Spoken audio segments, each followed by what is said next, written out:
Wall Street veteran Bernard Madoff has been arrested and charged with running a $50 billion Ponzi scheme. Congress wants to know what caused the Enron meltdown. Now, while the collective rage currently is focused on WorldCom, Tyco CEO Dennis Kozlowski was convicted of looting hundreds of millions of dollars. This is one of the biggest fraud cases ever. Their president's a crook. Well, I'm not a crook. Find out more on this week's episode of White Collars, Red Hands. A white sandy beach, beautiful ocean waters, your footprints left in the sand while you stroll hand in hand with your lover. Sounds like an ideal day, right? Right? Everyone loves a relaxing vacation, so much so that while you're on vacation, you never want to leave. What if you could own your own beach house? Wouldn't that be great? But in this economy, who can afford that? That's where timeshares come in. It is estimated that 10 million households in the United States own a timeshare. But what is a timeshare anyways? And how do you get one? And what on earth could possibly be scandalous about them? Find out the fraud, the deception, and how the cartel is involved in this week's episode of White Collars, Red Hands. And actually, if you sit through this hour-long episode, we will actually reward you with a free trip to Jamaica. That's right. But you have to pass a questionnaire at the end. Yes. And you have to actually make it through the whole time. And yes. we'll rotate 7 salespeople. Yes. Selling you our podcast merch. Yes. And we're going to make it really difficult for you. But you'll get that free vacation. But you'll get it for sure. There's just an upfront cost of $5,000. Yeah. Yeah. Actually, if you give me $5,000, I'll get you a vacation somewhere. Anywhere. No, specific. Okay. Not anywhere. Somewhere. Have you been to Omaha, Nebraska? Do you want to? Do you want to? It's a nice place. Well, welcome back to another episode of White Collars, Red Hands. I'm Kashawn. And I'm Nina. And Omaha, Nebraska is, I don't know about a nice place. I've never been. I haven't been either, but I'm just saying, no one talks about, well, I'm sorry, Omahaians. Whatever. Omahayan. I'm sure you have you're like, yeah, but the weather here is very mild and we have a local cheese dish. I don't care. You have something that's fine, but no one has tried to sell it to me. You have a very flat landscape. And corn. I forget Nebraska. The Nebraska Cornhuskers is a football team. That is one of the only football teams I know.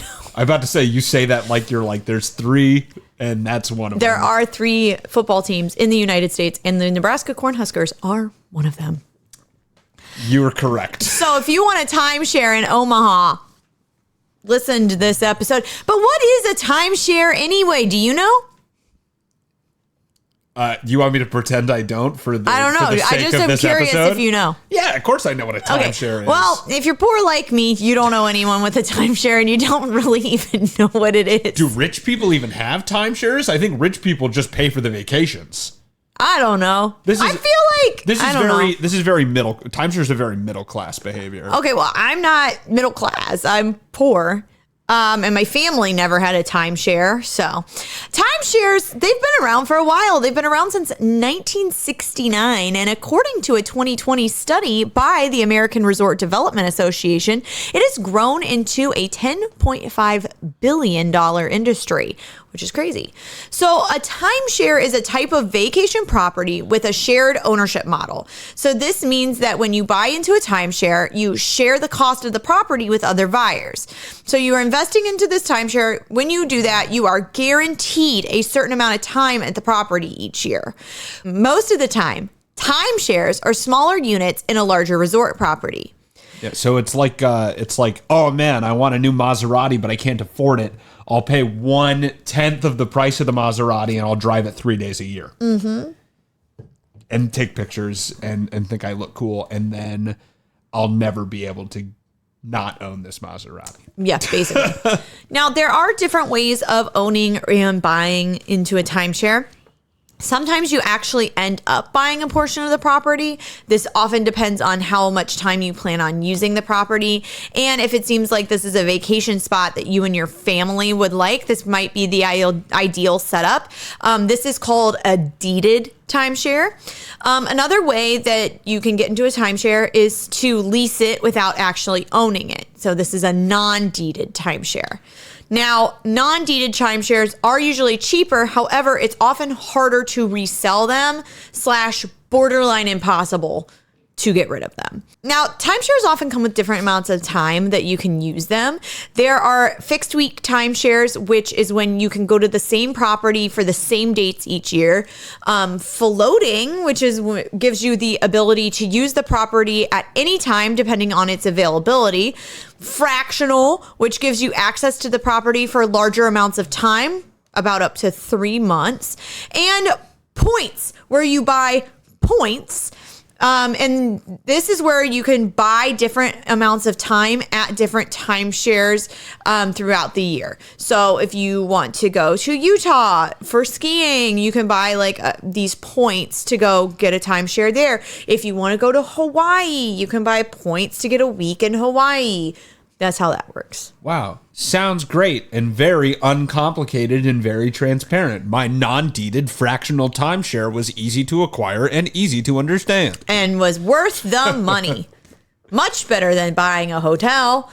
The average timeshare costs between $22,000 and $24,000. This is an upfront cost that you have to pay to buy into the timeshare. And then it costs about $1,000 per year in maintenance fees. There's no way that that's cheaper than just paying to go to a resort once a year. Yeah, the only way that I can now I 25 grand. So the only way I think this is now I will say that these numbers are more current. So if you had bought a timeshare back in the 70s, but still even then with inflation, it probably would have raised your fees too. Like it's oh yeah, 100%. And then yeah, unless you're planning, let's say it's in Hawaii or something, somewhere super nice, unless you are good at, but then even still, you're paying $1,000 every year. Because I was gonna say, if it's a 5-star resort that you're going to once a week, you're going every single year for 30 years, I can maybe see where this would work out, but then you are paying an additional $30,000 in fees. So it's because it's $1,000 each year. So I don't really think that they're worth it, to be honest with you, nor would I ever purchase one. Of course they're not worth it. You can't even go you can't go when you want. No, you can't. And you can't even go a lot. No, it's usually most people get it for a week at a time. Yeah. Once again, if they were you have to lease this Maserati, but it cost $100,000, but for $15,000 right now, plus $1,000 every year, 1 week out of the year, you can drive. That's a terrible deal. It's stupid. Just like everything has a kink, you can also have a scam for everything. And today is no exception. So now the scam I'm going to talk about today is directly correlated with one family, but this is a massive problem that stretches throughout the US and Canada. So today we're going to talk about James. I don't have access to his last name. He has remained last nameless because of, well, you're going to find out a little bit more throughout the episode, but he wants to remain as anonymous as possible. Yeah. So Schmucko. Yeah. His last name is James Schmucko. Yeah, there you go. James Doe. I don't know, Schmucko. Schmucko's better. So today's story is about James. Now, James was a retired cop from California, and his wife was a school nurse. The couple is currently in their early 70s. Now, James and his wife bought a timeshare in 1996 in Lake Tahoe for $8,900. The family would go to the timeshare every other year with their daughters. But as they got older and their children got older, they weren't really using the timeshare as often. And it wasn't worth it because of maintenance fees. In 2022, James gets a phone call from a company called Worry Free Vacations that was based in Atlanta, Georgia. He spoke to a man named Michael. Now, Michael asked James if he wanted a timeshare. James informed him that he already had a timeshare. Michael asked James if he would be interested in selling because there's a Mexican businessman who is interested in purchasing his timeshare. Michael said that the businessman wanted to buy the timeshare for about $22,000, which was over double of what James and his family paid for the timeshare in the first place. I mean, you'd be stupid not to take this deal. Wait, so this phone call started with, I want to sell you a timeshare, and somehow quickly turned into, I know a Mexican businessman who wants to buy your other timeshare? Yes. Wow. No, that's above board. That sounds legit. Yeah. Only people in their 70s are still on the phone with this person at this point. Yeah. And also, only people in their 70s would answer a call of a caller they don't know. Yeah, fair. I am hanging up immediately. Once you start talking to me about you're trying to sell me anything, I just hang up. I'm like, I'm not even doing this anymore. Yeah. In an interview, James told AARP, well, that's a little over double what we paid for it. So my wife and I said, well, why not?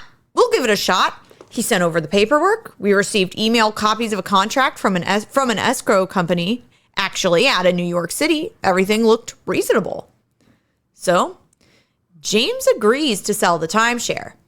Now, due to his background in law enforcement, James is, used to really checking out the details and making sure that things are up to snuff. And he does try to make sure that this is a legit setup. He goes online and researches the man who wants to purchase his timeshare, and he sees that he is, in fact, a real person. It turns out Juan Gonzalez is an actual Mexican businessman. He's a real man in Mexico. Juan Gonzalez. You're like, everything checks out. Yeah. There's a Facebook profile and everything. Yeah. He saw that the buyer was a well-respected man and was very well known in his community. A couple weeks after making the agreement, Michael, and signing all the papers and stuff, Michael calls James and tells him that he needs to send over $2,500 to facilitate the purchase of the timeshare. This money would cover transfer and wire costs. He was promised that the money would be refunded to him. These fees would go directly to the Mexican government.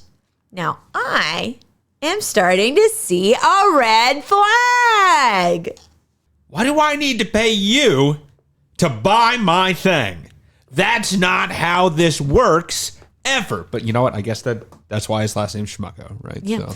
Well, as Kashan said, that's not how this works ever. I think to people who are more tech savvy, people who are less trusting of people. Okay, anyone who's Gen X or a millennial is never going to fall for this.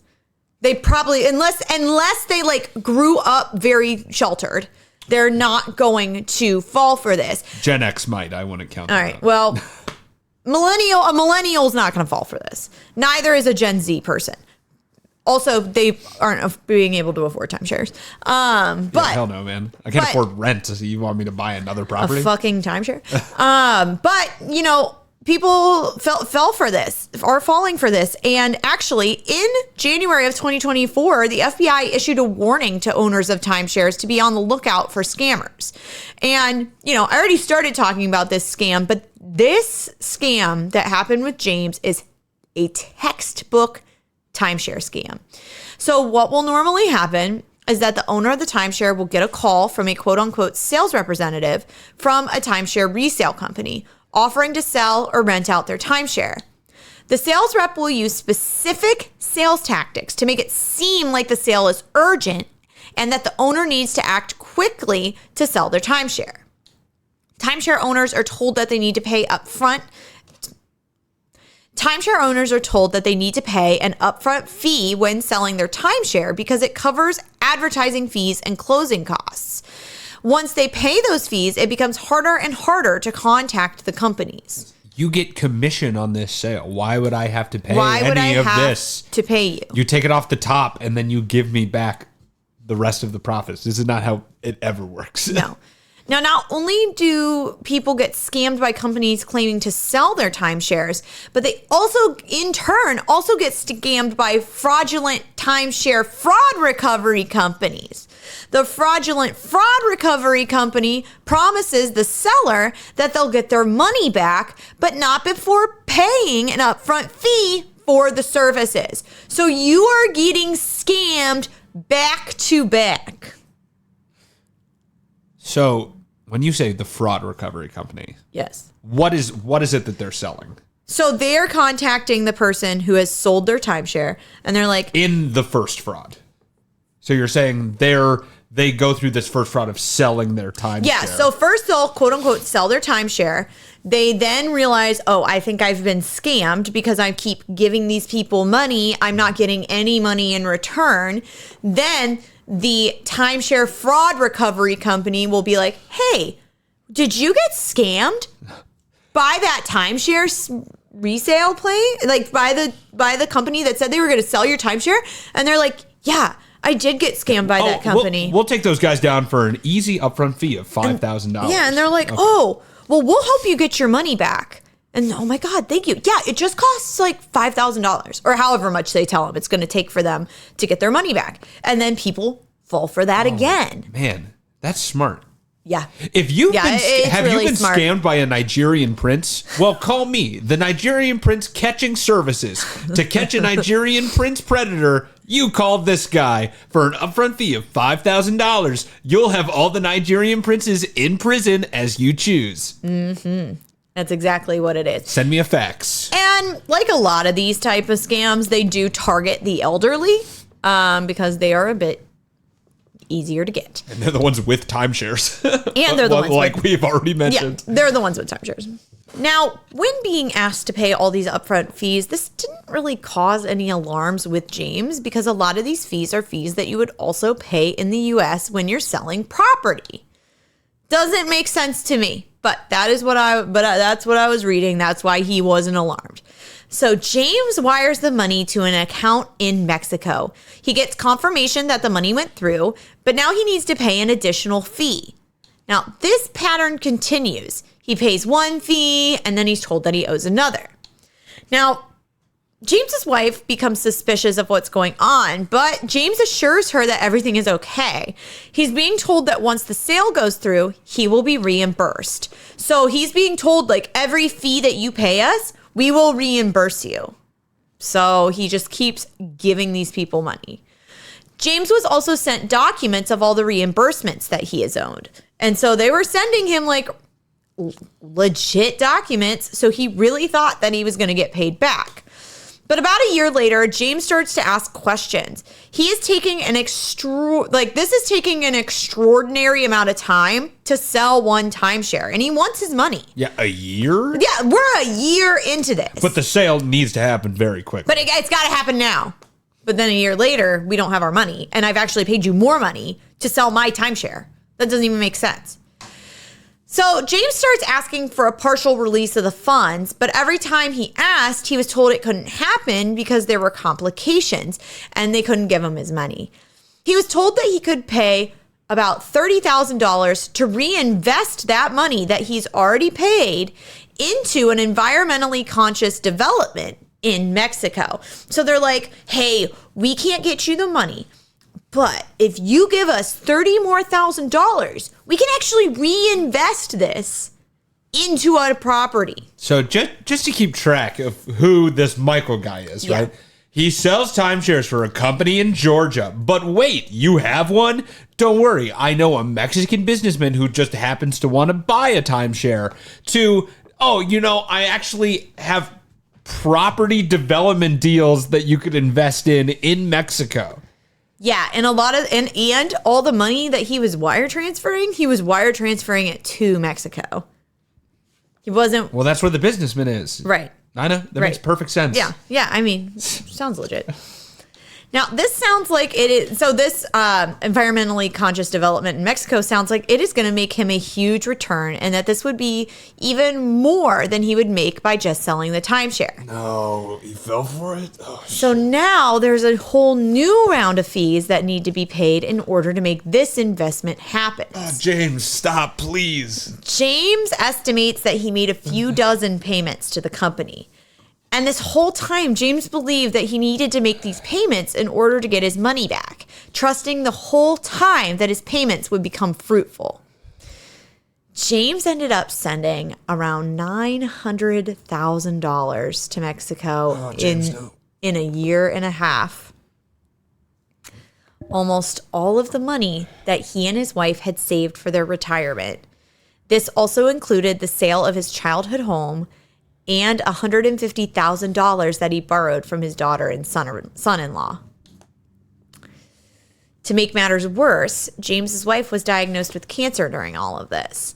There's actually a recorded conversation between him and the scammers where the scammers tell him that they're like, hey, you need to send us more money. You need to send us more money. And he's like, you can tell how stressed out he is in this phone call. And he's like, dude, I don't have any more money. Like, I sold my childhood home. I've given you everything. I need my money back. And he's like, I sold my childhood home and I didn't see any of that money. I sent it all to you because you said I needed to send you this money in order to get my money back. And then he's like, my wife's in the hospital. And the guy's like, I don't care if your wife's in the hospital, blah, blah. Like, the guy is like screaming at him. And he's like, I don't care if your wife's in the hospital. You need to get this done because blah, blah, blah, blah, blah, blah, blah. Your money's on the line. Like, they were really convincing him that, like, if you didn't send us more money, the money you've already given us is on the line and you're not going to see it back. Yeah. Like, this literally makes me, I mean, listen, judgment of sending the money aside, this makes me sick to my stomach. Like, I cannot even imagine being caught up in this type of scheme. It's good that I'm poor because they're not going to get any kind of money like that out of me because I don't even have $50,000, let alone $900,000. So. And around this time, his daughter can just tell something isn't right, and she contacts a law firm. Now, this whole thing went on for about a year and a half between 2022 and it ended earlier in, it's a new year, so ended in 2024. So during this time, James is still in contact with the scammers. They actually requested $157,000 to clean up the entire mess, which is crazy because, like, I've given you $900,000. I've almost given you $1 million.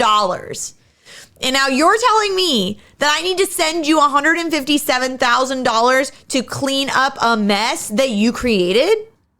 Well, we all created it, but Yeah, well, it's almost like it's a scam. it's almost like it's a scam. And James actually considered putting a second mortgage on his house to pay that. It's sad.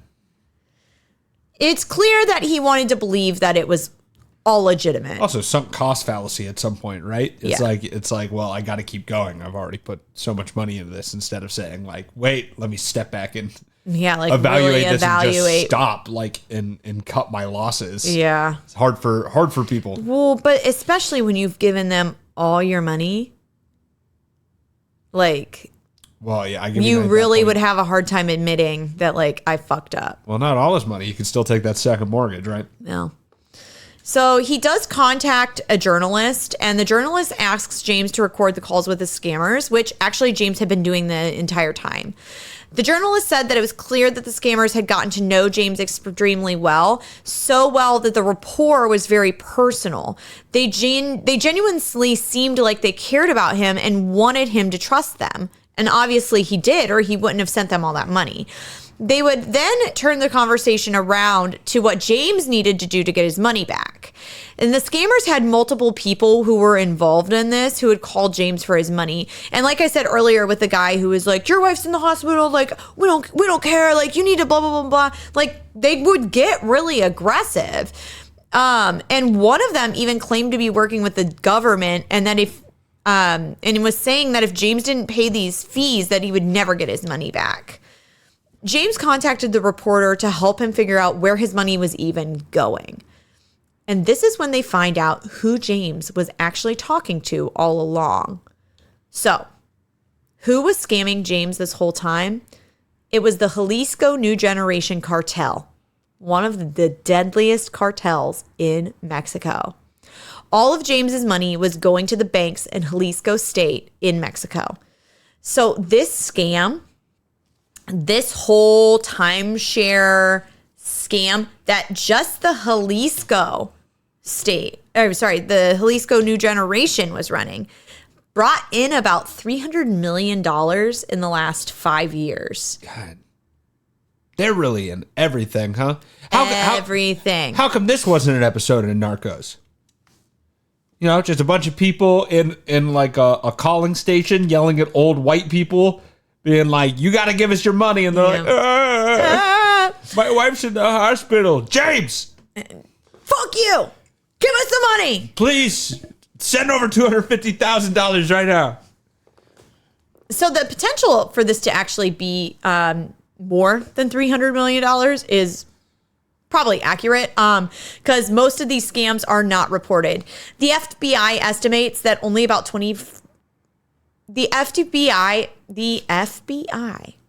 estimates that only about 20% of these scams are even being reported, mainly because people are embarrassed that they get scammed. So the amount of money that people are actually being scammed is way higher. Cartels are doing this because, frankly, running a cartel is expensive. You got to pay off officials. You got to maintain safe travels from Mexico to America and also the imports from Colombia.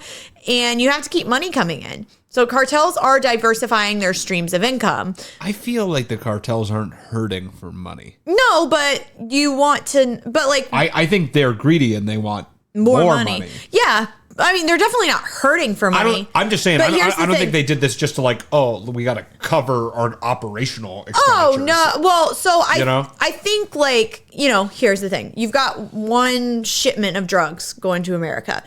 If that gets caught and shut down, you're out how much? Millions of dollars. Well, yeah. Because you have that much cocaine. But if we've got this other thing going on, now I don't have to worry about, like, if this cocaine deal gets shut down, if they, like, seize all these kilos of coke, well, I'm scamming these old people. No, yeah, diversifying in the market is great. Yeah. I'm just saying that I don't think it's like... Well, no, I'm just... The way you said it made it seem like they really need the money. Like, No, like they don't really need the money. Like things are but tight like, over at the cartels. No. And I'm like, Things I don't are think no. so. The cartel is doing just fine. What I'm saying is like, running a cartel is expensive. You're buying a lot of drugs. You're having to cover. You're paying people off, and you want to diversify your streams of income. They're also in the avocado business.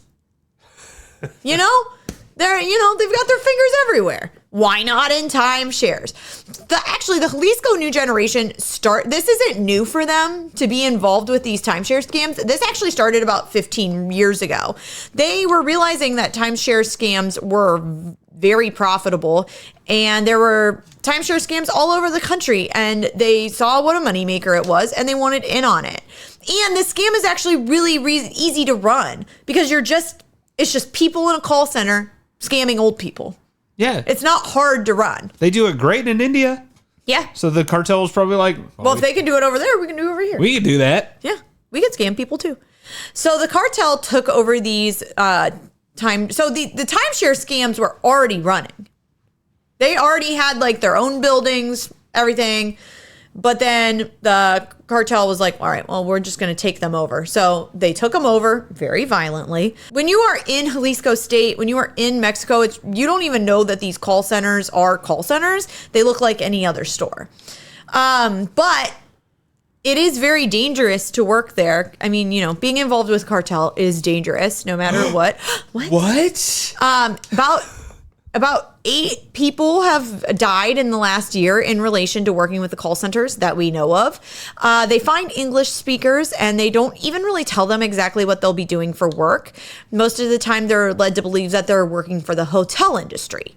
It's estimated that over 30 people have gone missing from the call centers since 2017. So one of these call center employees said that when they found out that when they realized what they were doing, they really wanted to leave. They tried to leave, but the cartel is really forceful and does some very graphic things to keep people loyal and to keep people working for them. Yeah. They'll make you watch Garfield, A Tale of Two Kitties. Just like terrible torture stuff. I think that is their MO. I think that's actually what the cartel is known for making people watch Garfield, A Tale of Two Kitties. Well, I don't think that's true because I think they also did it at Guantanamo Bay. I believe that. Yeah. I'm pretty sure. They also made Read them an watch article about Harold and Kumar, Guantanamo Bay. So. Oh no, that movie rocks though. That's probably what they got if they had Not after you watch it 500 times. if they had good behavior. Not after you watch it 500. Yeah, but Garfield, A Tale of Two Kitties is bad the first time. That's all I'm saying. I never saw that. Right? You are amongst a very large group of people then. Yeah. All right. So the cartel gets a hold of the timeshare owners' info by bribing or threatening hotel resorts that the timeshares are located at and forces them to give out phone numbers of the people who have stayed there. The callers are then given a script on what to say to get their money. Authorities know that this is going on, but they aren't really doing much in regards to this. They're not really shutting down the call centers, and they're not asking banks to do checks to see where the money's coming from. I mean, like in every country, but this is true everywhere, but organized crime is huge in Mexico. It's especially true, and I think we can say it's especially true in Mexico. And the tourist industry also is huge in Mexico. The authorities have really no incentive to stop timeshare crime because it will hurt their tourist industry. If people know that this is going on and they know that they could potentially know what is going on, they could potentially decide that they don't want to vacation in Jalisco anymore and they could choose to go somewhere else. When the reporter told James that the cartels were behind all of this, he had a really hard time believing it. His lawyer advised him to quit picking up the phone, and after not picking up the phone for a while, the calls finally stopped coming in. When James said that he didn't want to believe that he got duped, quote, "I didn't want to believe that I could be fooled." It's hard to say if James or any of the other victims will ever get their money, but all they can do now is come forward so that others do not fall for the same scam. And hopefully one day they might have justice. So this is why we can't have nice things, because the cartel takes them. Although that's a joke, it is a reality for many people who have had their life savings stripped away from them from money-hungry drug dealers across the border. Unfortunately, these fraudulent companies prey on the elderly, people like James, who are easily manipulated and are so good at what they do that they'll drain you for every penny you have. Hopefully, these people will be brought to justice. However, it's unlikely. Man, we didn't even get into how timeshares themselves are mostly scams. Oh, yeah, they are scams. They're impossible to get out of. Yeah, they're designed to be impossible to get out of. They try to get you to sign it over to your kids when you die so that they can still get money from your children. Yeah. It's crazy. And we actually didn't talk about this, so I'll talk about it now, Yeah, too. that's fine. There is, getting into a timeshare is so hard to get out of. Yeah, it's damn near impossible. That much like the fraudsters that get you out of the selling the timeshare scheme, there are those for timeshares that'll be like, we are like lawyers that specialize in negotiating getting out of timeshare contracts. But and then they just take your money and move their offices and leave. Oh my God. Yeah. And I know I referenced that joke at the beginning that this is you just have to sit through this hour-long podcast and we'll give you the free trip. That is something timeshares do. They say you'll get a free trip to Disneyland if you come and you listen to our timeshare pitch. And they do. It's they sit you down and they rotate through salespeople. Yeah, it's super predatory. I don't remember the name of the creator. I wish I could plug it right now, but there's a guy on YouTube that he went through this whole process knowing it was a scam to see how hard it was to get the free vacation. And he did it. They finally gave him like a plane ticket. It was to Disneyland or Disney World. They finally gave him like a round trip, economy class ticket and a hotel room. And tickets to Disneyland, they got it, but what he went through to get it was probably so extreme. Was crazy. So if you have time, you want to learn more about the actual how timeshares themselves are a scam. You know what? I'll put the thumbnail to the video here in our video because it was great. I remember watching it and it was really enlightening. So go check that out. Yeah. And if you liked what you heard today and you want more of it, you can check us out on social media. We are on Facebook.com/WhiteCollarsRedHands. We're on Twitter at WhiteCollarsPod. We're on Instagram at WhiteCollars_RedHands.